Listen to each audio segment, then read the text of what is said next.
So you might have a small market, small segment of users, but they might have a very big problem in a certain area of the website. Or you might have a very big segment with multiple little problems throughout the funnel. You get this really unfair advantage against your competitors because you can spend more and still make more at the same time. We've done all the hard work. Now we get to do the fun stuff, which is let's test it.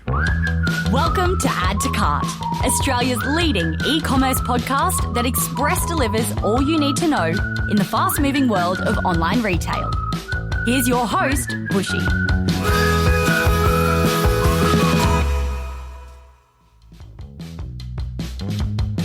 Welcome to another episode of Add to Cart. I'm Bushy and I'm joining you from the land of the terrible people, otherwise known as Brisbane, Australia.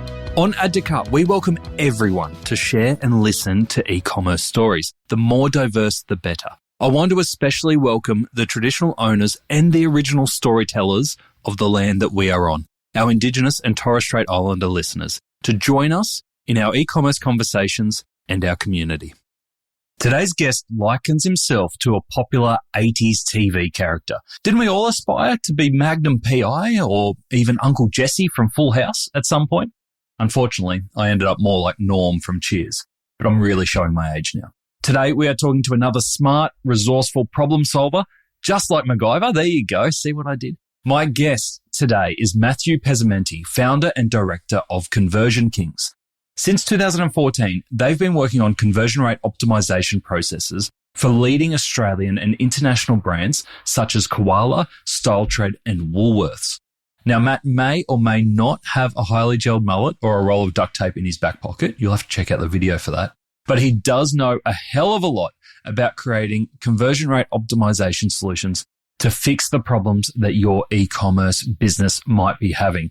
In this chat, he runs through some of the most common conversion issues and how to fix them. He shares tips on ironing out your GA4 implementation and names the top tools that you can use to help build an army of converting customers. And quickly, before we get into today's episode, if you are a tech provider, a service provider, or an agency in e-commerce and you want to jump on and sponsor Add to Cart in 2024, we now have our sponsorship packages open. We are limiting the 2024 sponsorship opportunities to 2 gold partners and 5 silver partners. If you want to know what those sponsorship packages look like, reach out to me directly, nathan@addtocart.com.au.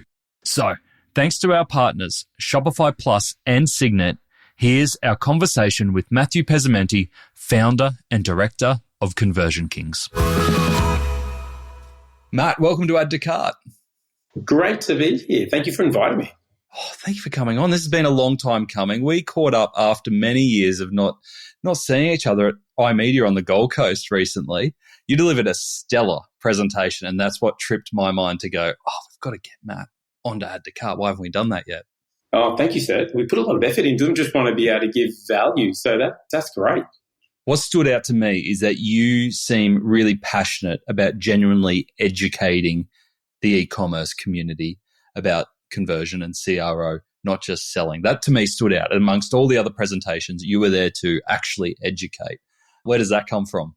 Well, it really comes down to where we can really help people to understand this tactic. There's so much to learn about it, and it's different for everybody. Sometimes it's more relevant for them to do conversion optimization internally or to do with an agency, but at the forefront of it really comes down to education so they can make the best decision. And it's great when you see people, they get that aha moment and the spark goes off and they're like, yes, we get it. Yeah. Now, I've set you up as a really humble guy, but then you've called your business Conversion Kings. Like, there is no getting around that. You are putting yourself right up there.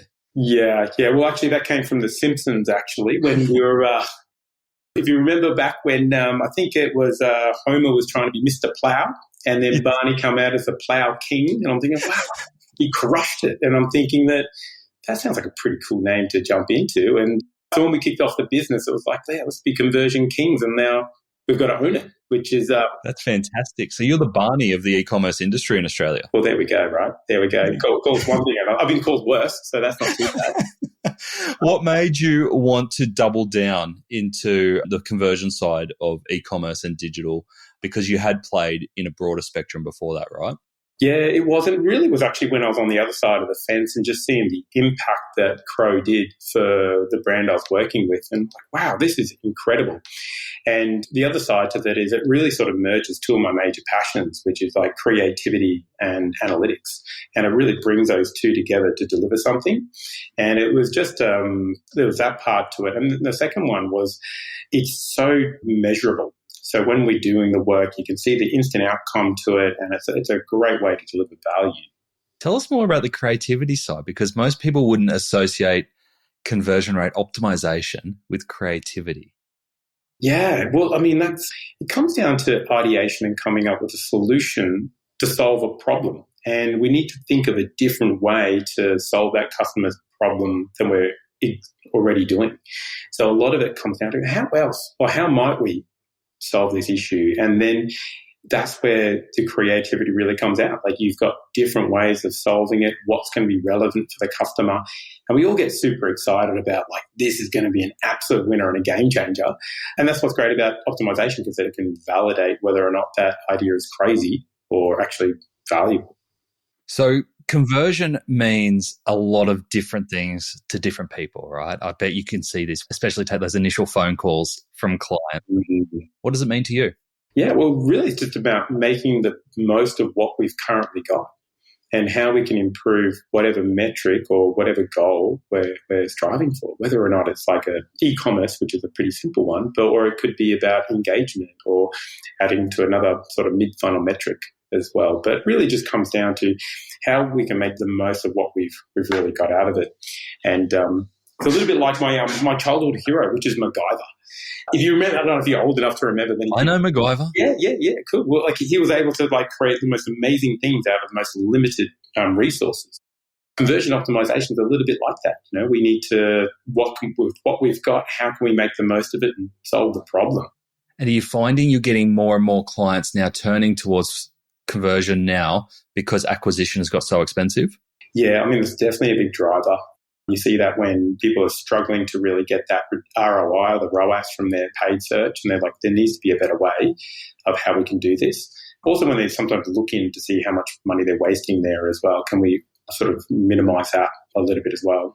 Great. So let's get into it. Let's get into the details of conversion, because we're going to nerd out this episode and really get into it. Let's kind of dispel some of the myths that you go in and you poke around to find these conversion rate optimizations.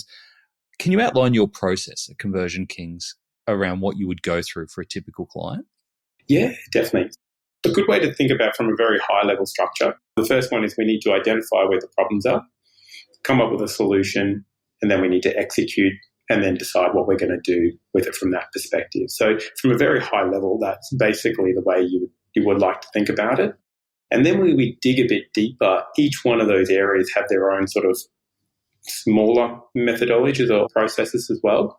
So when we get into the auditing phase, it's important to look at it from a technical perspective, which is an interesting one because sometimes it's what people overlook. This goes straight into optimizing. There's no point scrubbing the decks of the Titanic if it's sinking. So we need to make sure that there's no tech errors which are actually stopping you from converting to begin with, and also then making sure your analytics is truthful and correct. Very important, because if your analytics is wrong, you're going to be making the wrong decisions based off the information that makes sense. Yeah. What are the main tech errors that you find?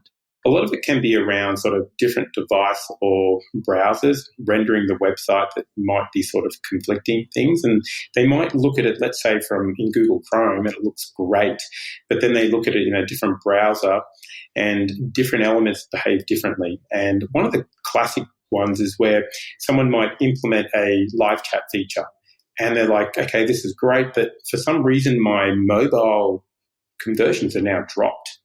Like, why could that be? And there's a lot of hypotheses about, maybe it's because people are now talking to customer service or they're going to store.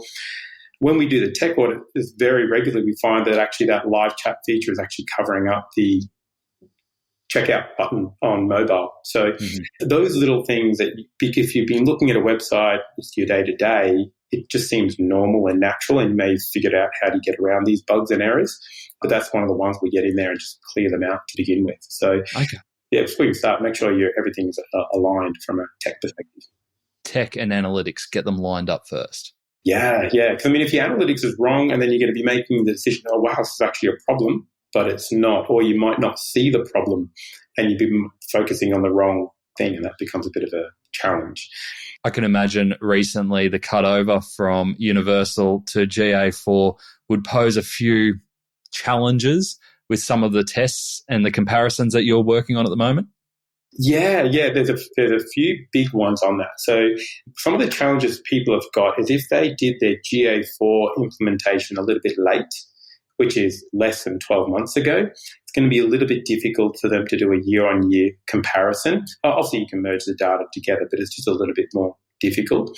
And then when you're setting up your GA4, there's around about 6 main gotchas that happen that actually process the data differently. So when you're looking at your GA3 data and GA4 data, they may not line up because you've not configured some of those settings correctly as well. And then as GA4 was evolving, so were their metrics. So remember how there was no bounce rate, there was an engagement rate, and they'll bring your bounce rate back. So there's just a little bit of confusion as it's starting to bed in. But it has definitely been let's call it an interesting experience with a bit of a changeover. But most customers that we're talking to now, they've got it all sorted, maybe with a few little teething errors as well. Yeah, great. Teething errors. I like how you put that. Sounds painless. We will come back to the Google tools because there's a lot to talk about there, I think, and to unpack. But I'm keen to see out the rest of this process. So we've talked tech, analytics, make sure all those foundations are in place. Yeah. And the next thing we want to do is go, who's not converting? Like who's an important segment to your market? Because not everyone's you might have different customer groups within the population of your website. So you need to see who they are, how big those segments of customers are. And then once you know who they are and you're able to track them, how are they traversing through the website and where are they falling out? And you might have different customer segments falling out at different areas of the web, which then creates different levels of opportunity. So you might have a small market, small segment of users, but they might have a very big problem in a certain area of the website. Or you might have a very big segment with multiple little problems throughout the funnel. And then analysing to go, which one of these fallout areas are actually the ones that we should focus on to get the biggest outcome. You might solve a small issue, which might feel good to you. Go, oh, yeah, awesome, I crushed it.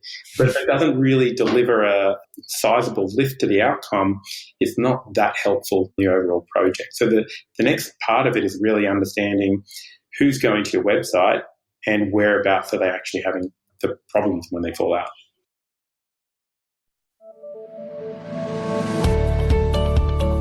Shopify have put together their version of the Australian e-commerce Avengers. 10 e-commerce experts, including me, unfortunately, I think I'm the Hawkeye of the group, to give you tips on how to set yourself up for success this year. You'll even recognise some of the contributors from past Add to Cart episodes. Mark Bartzer, Kelly Slessor, Paul Waddy, Lisa Jones, and more will share tips from how to create great discounts, how to boost conversion rates, optimize email and SMS, even use AI to drive sales. It's all in there. I share how to set up your team for success. I can guarantee you will take at least 2 to 3 tips that you can use to optimize your sales this peak season. So put on your spandex and join the e-commerce Avengers with Shopify's free peak season playbook. Download it at shopify.com/plus/guides/peak sales season 2023, or just follow the links in the episode show notes from the device you're on.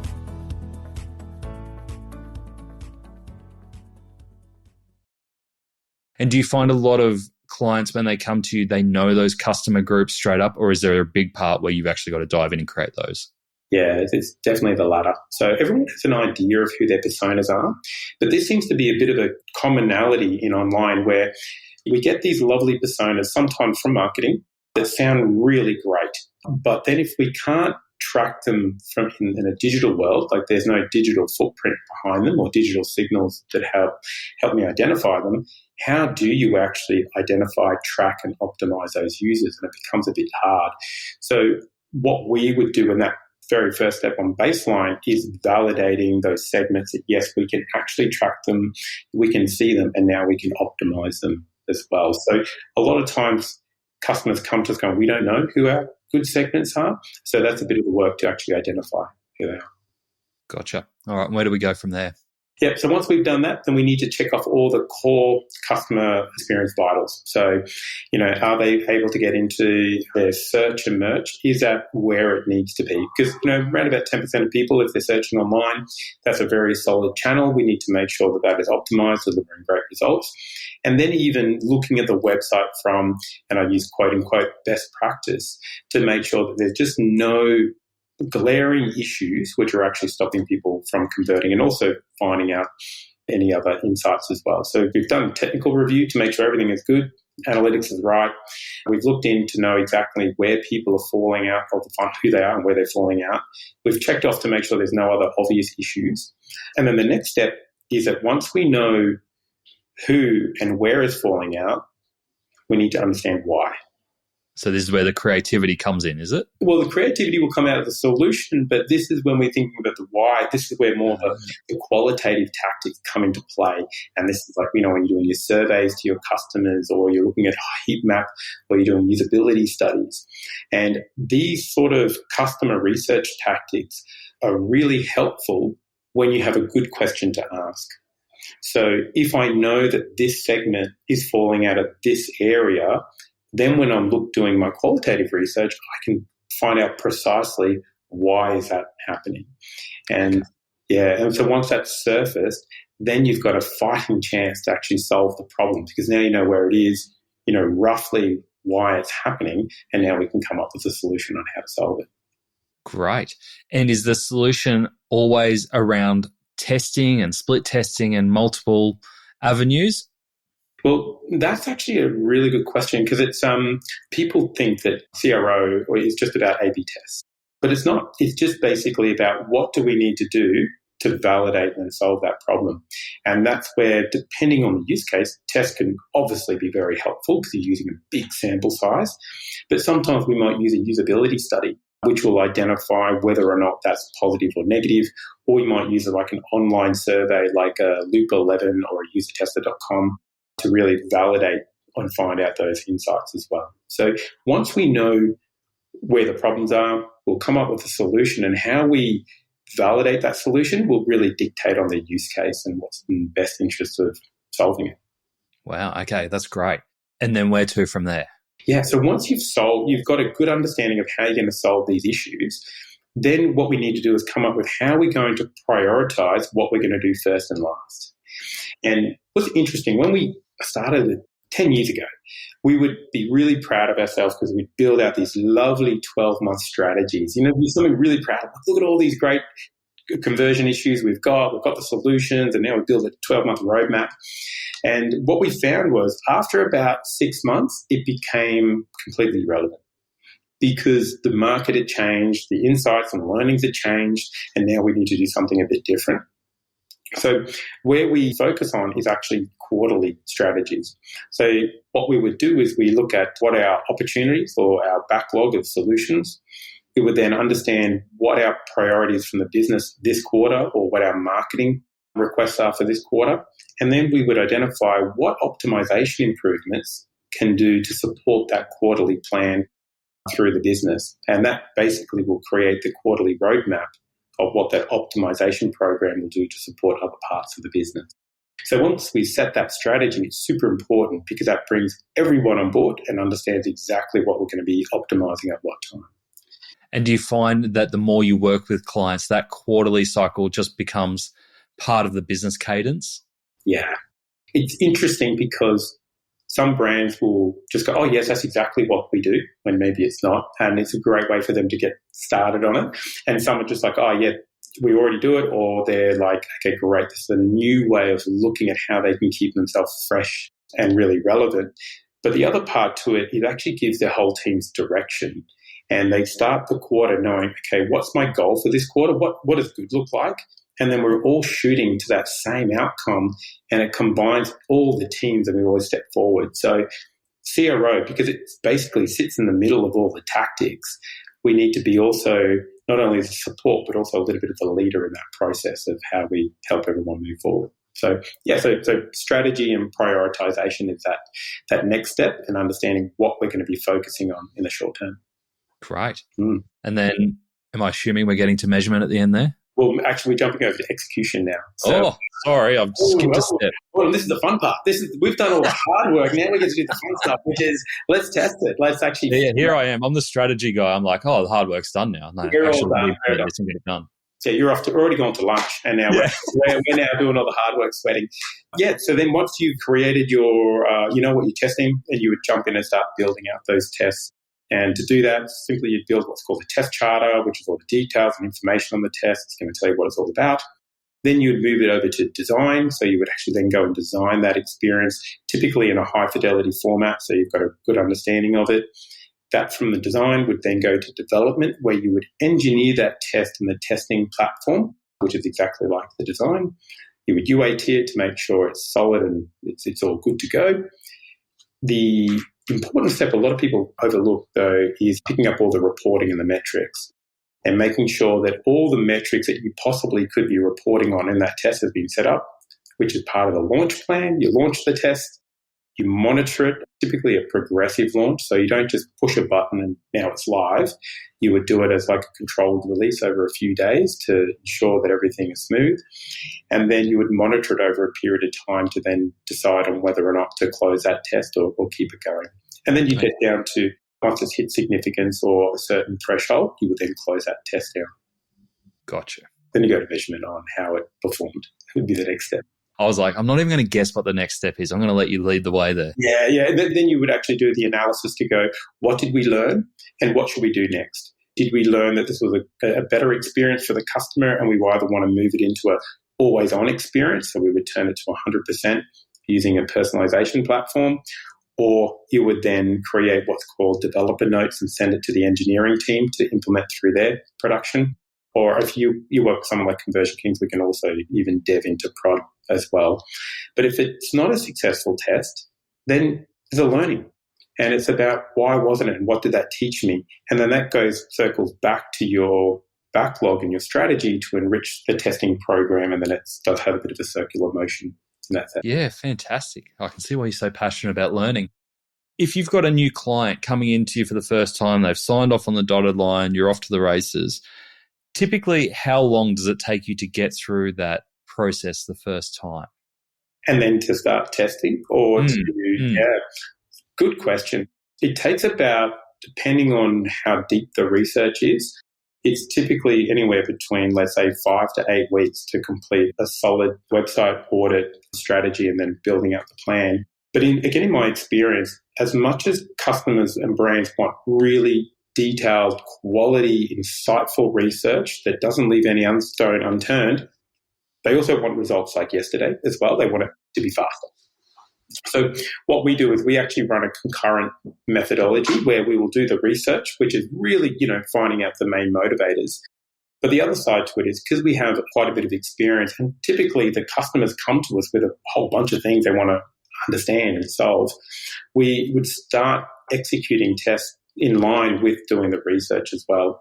So typically by the time the research is concluded, you've already got some wins and some potential uplift in your revenue straight away, and then you're off to the races, as you said. Yeah, so just a little treat along the way just to keep everyone interested and moving along until they get to dinner. Yeah, exactly right. And sometimes we get to the end of that 2 months and we've already given them a return on investment, which would cover a CRO program for the next 5 years after those first 2 months. So it's always a great experience for everyone involved when we get able to do that. Is there a bit of a pattern that you're starting to recognize now, especially for e-commerce clients, when they come on board for the first time, the obvious places to look where you'll go, there's definite conversion uplift to be had in area ABC? It's dangerous to think like that. And because if we think about the tyranny of averages, which really don't mean much in the sense where if we look at a conversion rate, people think, my conversion rate is 2%. But that might mean that you've got a conversion rate on desktop of 0.5%, but a conversion rate of something a lot higher on mobile or around the other way. So looking at a problem as an average on a website or even from a category potentially could send you down the wrong path. The area we would typically, if we had to jump in straight away to find where the main issues were, we'd be looking at where in your funnel do you have the problems? Do you have a bounce issue, meaning that people are landing on your website, it's not relevant, it's not what they're after and they're leaving? Is it an add to cart issue? Is it about they're not finding the right product, they're not persuaded, they don't understand it, and they're not adding it? Is it they're not even adding to, or they're maybe adding to cart, but they're not even starting that checkout process? There's no incentive for them to go forward. Or is it to check out the issue? Is that on mobile? Is it a different traffic source with a different persona type? So without overcomplicating it, it really just comes down to we need to understand the segment, the area, and then that's typically where they would jump in. And every business is different, even when you've got the same website running in different markets. And we might find that we might be running a client who's got a website in Australia and one in the US, same potential web experiences, but because we have a different market with a different expectation, they've got different problems as well. Makes sense. I felt like I was a politician answering that question. I answered it, but I didn't answer it. So sorry. Well, I've got another question which you might not like, but I can hear people in their cars or in the gym listening to this going, oh, you can't let that go without asking this question. You're going to hate it. What does a good conversion rate look like? Yeah, I mean, a good conversion rate is great that is giving you a positive return on investment from your traffic sources, whatever that could be. We've got some lead gen clients that need to be hitting around a 15% conversion rate to make that viable for them. And we've got some brands that they've got conversion rates of 0.5 are still great as well.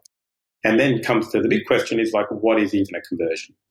There's two things to really consider is firstly, when we're defining conversion rate, are we doing it based off qualified traffic? So an interesting one is like we had a client, they were saying that we're driving a lot of traffic, our search is going super well, but our conversion is tanked through the floor. And okay, so what's going on? What's happened? Looking into their analytics, you can see that, and this was for a dental company, and they were in Sydney. And I said, look, unless you figured out how to do your dental work from people in India, that traffic that's coming through is probably not relevant. So when we're looking at conversions, we need to make sure we're looking at relevant traffic. Or if you've got a really solid or large community area to your website, like a lot of blogs, a lot of community interaction, who have no intention of purchasing, you wouldn't include that traffic either as well. So it really comes down to making sure you've got the relevant traffic within the buy flow, and then what's that particular conversion rate is a great way to look at it. And then the other second gotcha that a lot of people have is, are we tracking it off of sessions or users? And then what's that metric? Because one user can have multiple sessions, and multiple sessions divided by the same amount of transactions will give a different conversion rate. So there's a few things in there to consider, but the biggest metric to think about is, are we converting our traffic into our goals that are actually profitable for the business? Is the way that we like to look at it from a number. But if you're looking for actually looking for a number. Yeah, give us a number. Here's a number. Actually, I can bring up the number if you like. Wait 1 second. I'll bring up my averages. I love that. You gave the sensible, considered answer. And I go, yes, that makes a lot of sense. But what's the number? What's the number? Yeah. So we've done quite a bit of research actually on this, and we've got a bit over 100 retailer data that's fed into understanding these averages of all approved data. But if we're looking at as an average across all categories, if we're looking down here, sorry, man, I'm just jumping into my other screen to tell me the exact number. Oh, it's okay. We've got live data going on. This is a first for Add to Cart. It's fantastic. There you are. So what we've got currently from all industries, we're looking at 1.39% as an average conversion rate across it. And that's beyond retail? That's beyond retail as well. Okay. Yeah. And then we can break down to the different categories as well. So if you look at furniture, it's different to jewelry, which is different to fast fashion. But the interesting other metric to think about here for everybody is your non-bounce conversion rate. So what that does is when you remove bounce out of your numbers for conversion, you start removing a lot of that brand traffic, which is really about awareness top of funnel. It's not really bottom of funnel traffic. And when we remove bounce out of the data set, we're getting to an average of 2.17%. Okay. conversion rate, to give a bit of reference on it as well. And in terms of typical categories that you see, say, a higher conversion rate, is it typically FMCG, fashion at a higher level, and then larger items like furniture at a lower conversion rate? Yes, I'm just looking at the data now. Yeah, homewares is typically lower, definitely on the lower spectrum. Things on the higher spectrum, apparel and beauty would be some of the higher categories in conversion rate. And there's a range, If we look at beauty, our average conversion rate on beauty is 4.9%.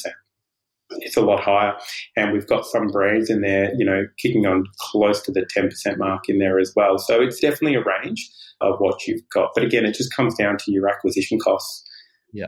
You've mentioned some great metrics to look at beyond just that conversion rate percentage figure, talked about qualified traffic, bounce rate. Any other metrics that you think retailers should really keep a close eye on if they are worried about the conversion on their website? Yeah. So the first thing I can't stress it enough is segmentation. And the two segments that I would urge all retailers to really focus in on is what's the conversion rate of the first-time customer, so they've never purchased from the website before, and what's the conversion rate of a returning customer? Because that's going to give us our cost of acquisition of a new user, where we can have a lifetime value and understand, is that actually a good investment or not? And then we go back to a returning customer, what's their conversion rate? Because the interesting thing about a returning customer, you might need to think about, are they on a loyalty program? Like now you might have a list price or a member price. So that's going to change the profitability of that sale. How did that person purchase? Did they go through a buy now, pay later, which means that I'm also now going to lose, maybe 5 to 7% of my ticket because I'm now having to pay additional fee through that buy now, pay later as well too. And this all contributes to the actual profitability of bringing those segment in. So firstly, I think it's important to segment those two audiences. And do you typically find return customers convert at a higher rate than new customers? Yeah, by a long shot on that one. But and this is what's super exciting about Crow, is because there's a different team that looks after that. And you've got your acquisition team, and they're all about how we can maximize our ROAS. The other one, or when we're looking at our CRM team, they're about how I can really deliver a personalized experience to this particular customer, giving them relevant offers and information, and how we can support that online. So that's just a super important part. And I can assume that also your version of conversion might be different for each. So if you're a new customer, getting them to leave an email address or add something to basket is actually a really good conversion. Like that's job done, for instance, for a new customer in a lot of instances. In theory, yes. Okay. In practicality, brands are like, well, how much money did we make? This is great. We got them on the database. It's fantastic. But at the end of the day, how much money did you make? So I agree. There's definitely mid-funnel metrics, which are super helpful and important. On the cold face of it, in the actual rough and tumble of the day-to-day, it really does come down to that ROAS. As we actually improve that return on advertising spend.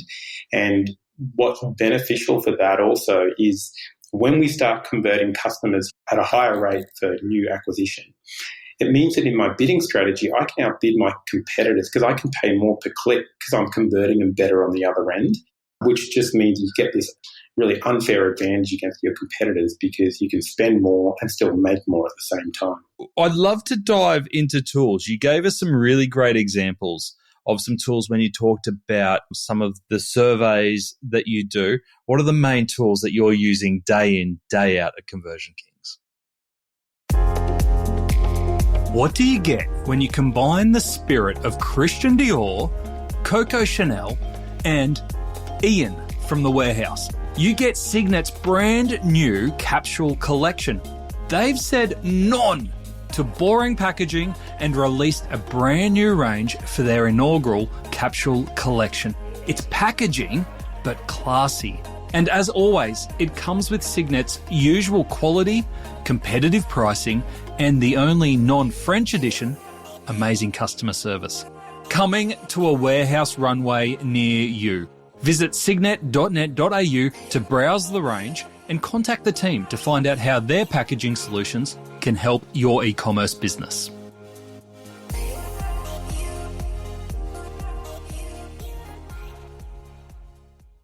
Yeah, so some of the main tools, obviously Google Analytics absolutely is really important, but then enriching that Google Analytic data with like CDP data to know those different customers and segments and how they behave through the experience is super important, especially for segmentation. Then we need to jump into qualitative feedback, as in understanding that information from customers. So surveying tools are super helpful in pulling that information out. Other tools that a lot of people use, and we use a lot of as well, is those session recording tools. So that's looking at people live on the website, understanding what they're doing and where they've got some friction and frustrations as well. Great. Any particular tools you want to call out for a mention? Yeah, look, it all comes down to use case, because a lot of people even ask us, actually, we need a testing platform as well, obviously. Yeah, a lot of people ask, what's the right testing platform? What's the right session recording tool that we should be using? And it really comes down to the use case of what you're using it for. So I can use session recording tools as a great example. We've got Hotjar. I love Hotjar. It's affordable. It's easy. Most people have got it. Most people understand it. You can get the base amount of information from it nice and easy as well. But it's only going to take you so far. And then other types of tools in that spectrum, you've got the full stories of the world. And full story, great intel, really deep focus I have on security and making sure that the data there is really protected. And the ability to surface insights is super helpful and easy. And then you've got the likes of Tea Leaf. The customer service on Tea Leaf is just second to none. Yeah, and the other one would be Session Cam. Their UI and feature set is fantastic. So it really just comes down to what are you using, how are you using it. But then it gets a little bit more interesting when you jump into testing platforms. Because in testing platforms, there's different types of testing platforms. And some testing platforms have the inclusion of session recording tools and other bits and bobs in there as well. So it does get a little bit involved when trying to choose what's the right tech for them, because then it all comes down to money, right? So it's about, I'd love to have clients always want to have everything, but sometimes the budgets don't sort of allow for that. And then also who's going to use it and keep an eye on it, because the more you add to it, the more time it takes to analyze and get the actual actions out of. You know, that is such an overlooked area in tech.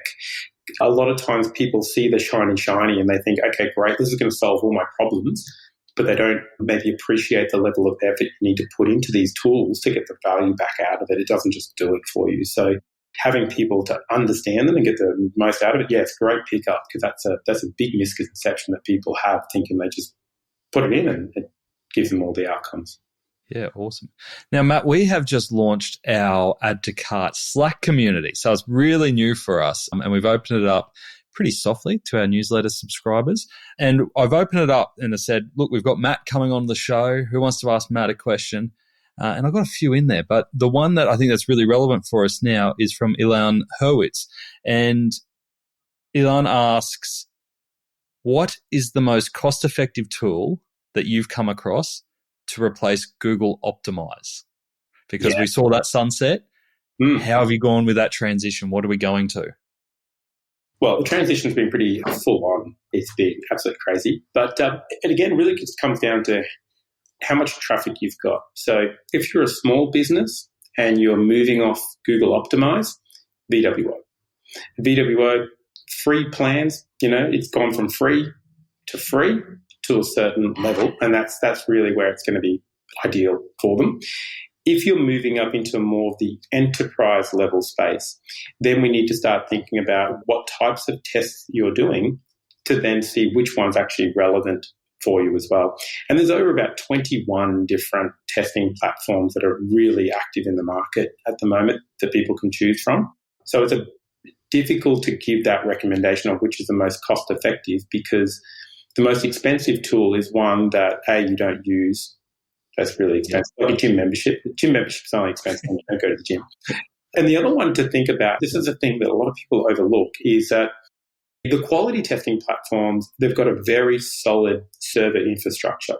And what that means is that when they're serving up the tests and they're presenting those different variations to customers, it's fast and it doesn't affect the site speed very much at all. It might have very, very small. But sometimes when you're looking at maybe the non-mainstream technologies that are free, they can sometimes slow the website down. And we know also that site speed impacts conversions. So while we might think that we're saving a bit of money over here, going, oh, we're saving up a few dollars by getting a cheaper or free testing platform, it actually costs you more because it's now slowed down the site and you're not getting the conversions you would have expected. So it's free isn't cheap. One thing I learned very early in my career is that the most expensive legal advice you can get is cheap legal advice because sometimes it's typically wrong. And the same goes with testing platforms. It's a matter of making sure you've got something that is going to work really well with your tech stack. Integrations are going to work. It's not going to be costly to put those together, and it's going to be easy to use. And so you'll actually end up using it. Makes a lot of sense. Have you seen the emergence of AI have an impact on the tools or the functionality in conversion tools? Is there anything that stands out to you to go, oh, it's really made an impact in this part of the conversion journey? Not yet. Not yet. We are hoping, fingers crossed, that we can get some great value from AI that we can really scale with. And if we think about like where we would love to start using AI, would be firstly around identifying valuable segments in people's data. You've got your customers coming in there and it's like, okay, which one are my valuable segments? At the moment, it takes quite a bit of time and a manual process to identify and find those segments. And we've been searching high and wide and even a bit of development ourselves to try and can we create an AI engine that will help identify all those, using all that data, find the patterns and find the segments. Yet to really nail that at the moment. And if anyone knows of something that we don't know, please let us know because we're looking for it. But in saying that, though, we are using AI quite a bit already. So you think in search and merch, there's a lot of AI tools that we're using currently to deliver that better for the customer. Product recommendations is another big one as well. Where we use AI effectively in the agency, though, is also helping us with information architecture. So if you've got normally card sorting is quite a full-on process of, categorizing and moving things around. But you can push a lot of information into AI. It'll recategorize it based on what it believes. And then you can validate that against what you're doing and even test it. So, yeah, there's quite a bit in there. And then the last one there would be around analysis. How do we identify what did that test mean and what should we do as a result? But again, it's all very much grassroots at the moment and nothing yet is absolutely solid where we go, yeah, totally use AI for that one at the moment. Yeah, it seems like such an area that's ripe for an AI opportunity. But on the other side of that, I can imagine now that you've been doing this for so many years, that do you ever get surprised anymore by test results? Are there any recent results that come to mind that you were like, oh, wow, that was surprising?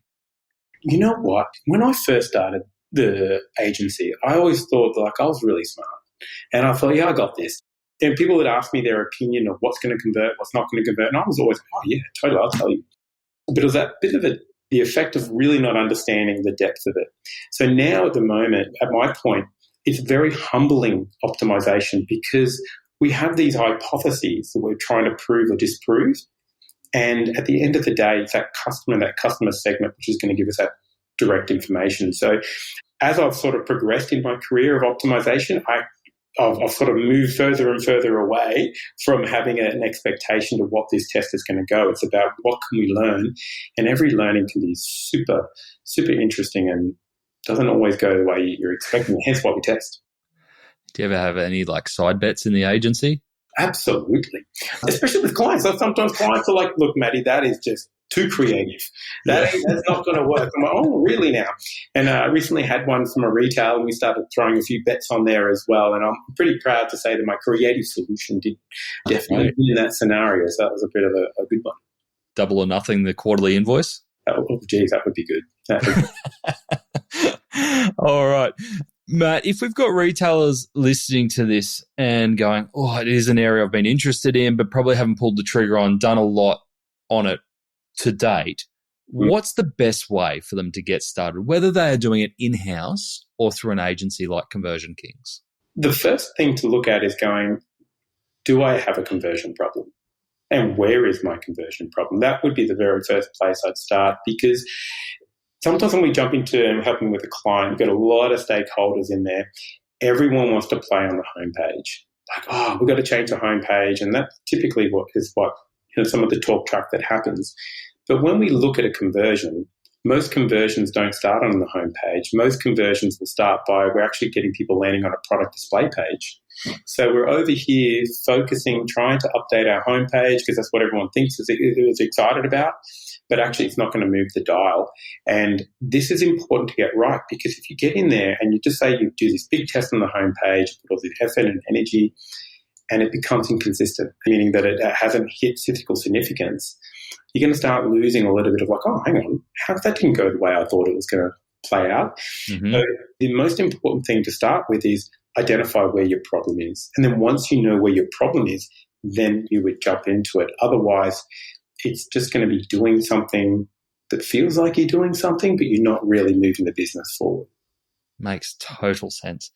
So what's got you excited for the next 12 months? What's on the radar for yourself and the Conversion Kings team? Yeah, well, look, for us, it's all about education. 10 years ago, maybe one of a very handful of CRO agencies in Australia, or even in the globe, there wasn't that many. And now there's a lot of people offering services, and which is fantastic. The more people in the industry talking about it, it's great. The other challenge to that is you've got people at different levels of maturity and understanding what CRO is. And there's a very known digital marketer out there that sometimes is incorrectly positioning people where they say, look, you change the color of a button and you're going to make like $1 million. Come on, name names. Oh, I can't. That's not nice. Everyone's just trying to put food on the table. I get it. But I think we just need to be careful of these sorts of claims, pushing people down that. Because then what happens is people listen to that and they go, oh, okay, so I just need to change the color of my button. It means it just completely doesn't position you correctly for what the tactic is. And second of all, it's not going to give you the outcome that you're needing. So I think for us, it's all about education. How can we share with people what is optimization, what's the gold standard of optimization, and how to do it and how to do it really well. And then once you've got that understanding of how to do it and how to do it well, then you've got the information to know, should I do this internally? Or should I do it externally, or should it be a hybrid of both? Mm-hmm. So for us, it's our favorite customers are the ones that are knowledgeable in what we do, so that they can appreciate how well it goes and how smooth it happens as well. Great. It's great advice. So you mentioned there that you're passionate around delivering more education, educating the market on CRO. This is the time for the plug. Where can people go to get some of the amazing resources that you've already created and potentially get in touch with you on the team? Yeah, we're all about give before you take and how we can show value. It's all about showing value through education. So if you jump onto the conversionkings.com.au website, up there we've actually got a free audit. So you can go there, request a free audit. And what we'll do from that, it's not a computer-generated audit because we haven't figured out how to do that. But what we Come on, AI. I know. Come on, dev team. But no, what we'll do is you request a free audit, have a quick chat to understand where some of your main challenges are, and then we'll do a review of your high-level review of your website to identify that these are some of the areas that you can improve. And it's a great way for a lot of people to get started. Think about, do I even have a conversion issue, and where exactly are my main problems that I've got? How good's that? Matt, thank you so much for joining us on Add to Cart. I've learnt a hell of a lot today. Everything from the process that you use through to the tools that you recommend and your tips to get started. It's been so good. Thank you so much for sharing your knowledge with us. Oh, you're welcome, Nathan. And thank you so much for inviting me onto the podcast. It's a real honour. And you guys do amazing work. So, really proud to be part of it. So thank you. Thank you, mate. I call those episodes the notebook fillers because even as I'm discussing it, I'm like, I've got to take a note of that. I've got to take a note of that. There is so much actionable stuff that Matt shared around improving conversion rates for your website. I hope you got a lot out of it. I certainly did. Here are the top 3 things, looking back on the episode, that I took away from that conversation with Matt. Number 1, don't overlook auditing. It's a very important part of the process. Don't skip it. Make sure there are no technical errors on your website before you can start optimizing. Make sure you have truthful and correct analytics and give it the time and attention it needs. Number 2, don't set a yearly strategy and then walk away. Make sure you have actionable quarterly strategies. Whether you do all of this in-house or you have an army of partners supporting you, make sure you revisit your strategies regularly, at least quarterly, to tick off what you've done, where you're struggling, and what you might want to build on in the following quarter. Strategy shouldn't sit still.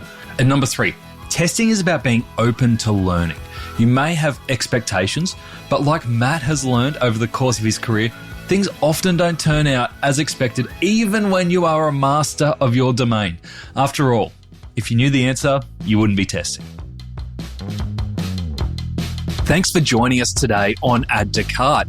To listen to all our e-commerce conversations, now in the hundreds, you can head on over to addtocart.com.au. There, you can also join up to our free private Slack community to share e-commerce ideas, tips, and questions with other listeners. You can also subscribe to the Add to Cart weekly newsletter and browse some of the video highlights from our chats. There is a lot there. That's addtocart.com.au. And if I can ask you one thing before you go, if you enjoyed today's episode, make sure you share it with a friend or a colleague who could benefit, or leave us a review. It really makes a difference. Thanks again for listening, and until next time, keep those customers adding to cart.